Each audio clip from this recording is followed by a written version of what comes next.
Kalima, the dark feminine, and destruction.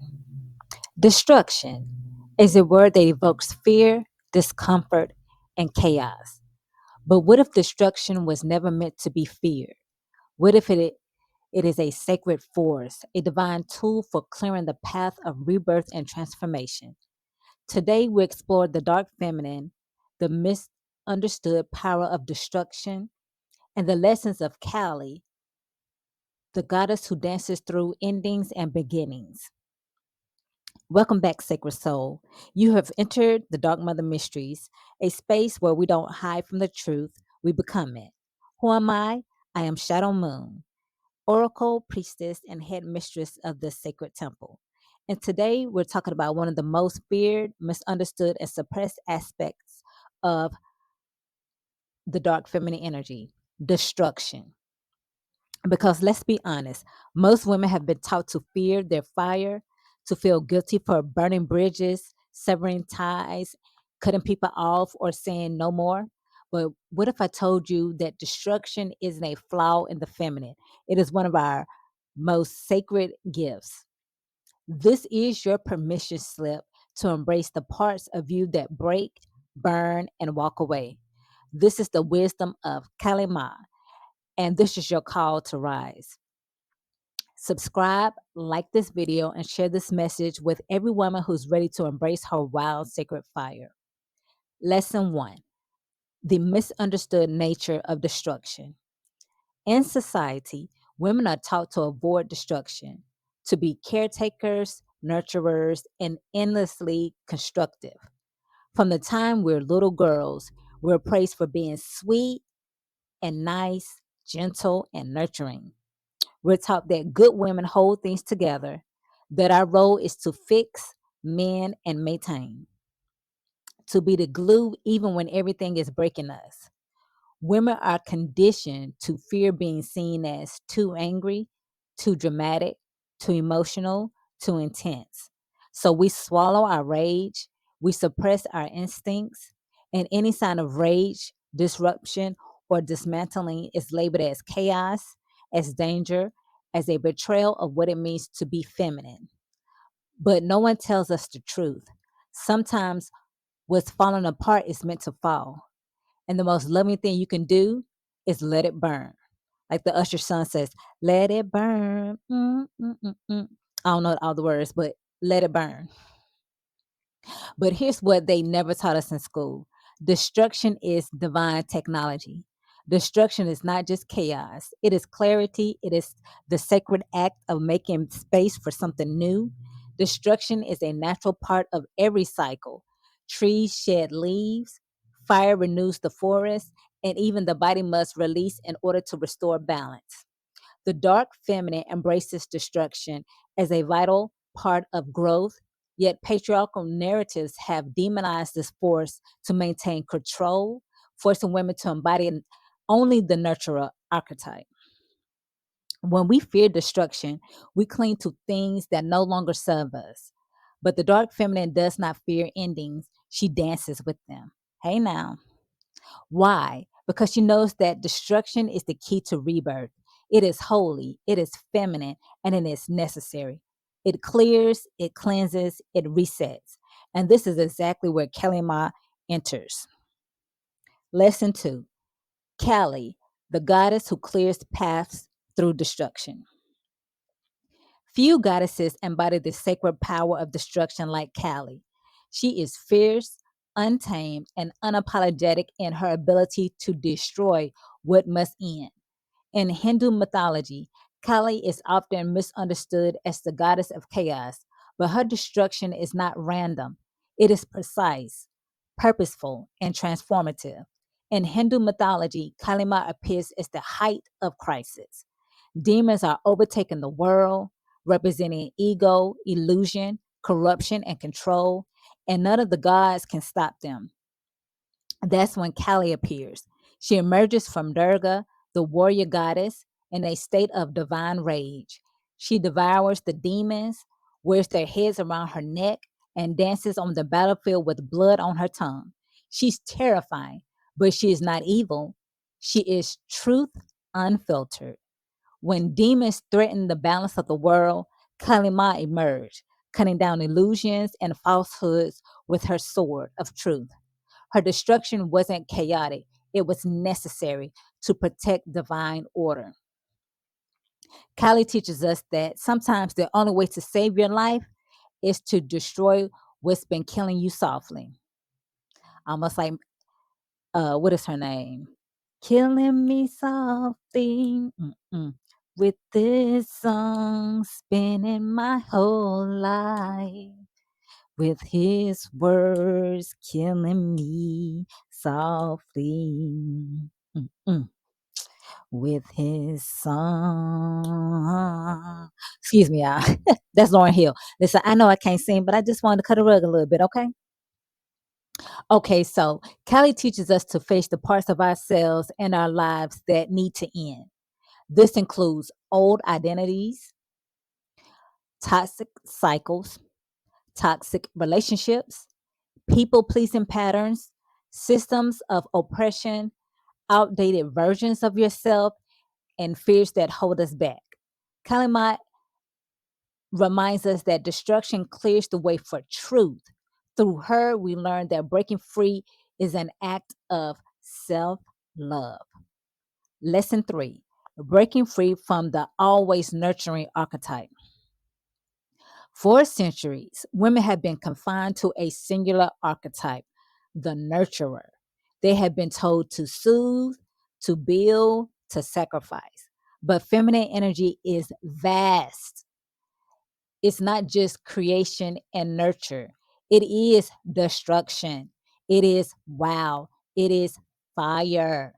The always nurturing archetype traps women in self sacrifice, keeping them from confronting relationships, roles, or expectations that harm them. Embracing the dark feminine means allowing rage, boundaries, and endings to take their rightful place alongside care and creation. To nurture yourself, sometimes you must let go. Sometimes you must destroy all that you've created. Lesson 4: why embracing destruction leads to empowerment. The reason most women stay stuck in cycles of pain is because we've been taught to preserve instead of purge. Woo, honey. But Callie whispers, let it in, let it die, let it all fall down. Something like Humpty Dumpty. Y'all know that Humpty Dumpty sat over the wall. Humpty Dumpty had a great fall. Y'all, let it fall down. True empowerment begins when we stop forcing ourselves to fit into spaces we've outgrown. When we stop managing everyone's emotions and start managing our own energy. When you embrace destruction, you reclaim your power. You stop fearing endings and start seeing them as doorways to transformation. You actually start welcoming it. Destruction is the sacred pause before the bloom. It's the winter of the feminine cycle. It's not a mistake, it's a mandate. The darkest parts of the feminine, rage, endings, destructions, hold the key to radical self acceptance. When you release what no longer serves, you become unshakable. Embracing destruction embracing destruction brings the following: radical self acceptance. You stop trying to be perfect and start being real. Unshakable power. You know who you are, and you're not afraid to walk away from anything that dims your light or no longer serves you. Deep transformation. You evolve not because you want to please, but because you want to live in your truth. Destruction is a way of reclaiming autonomy, saying no to what harms you, and choosing yourself. It creates space for something new, whether it's walking away from toxic relationships, dismantling limiting beliefs, or releasing shame. Destruction is a gateway to growth. Self empowerment isn't always soft, y'all. It's bold, raw, and wild sometimes.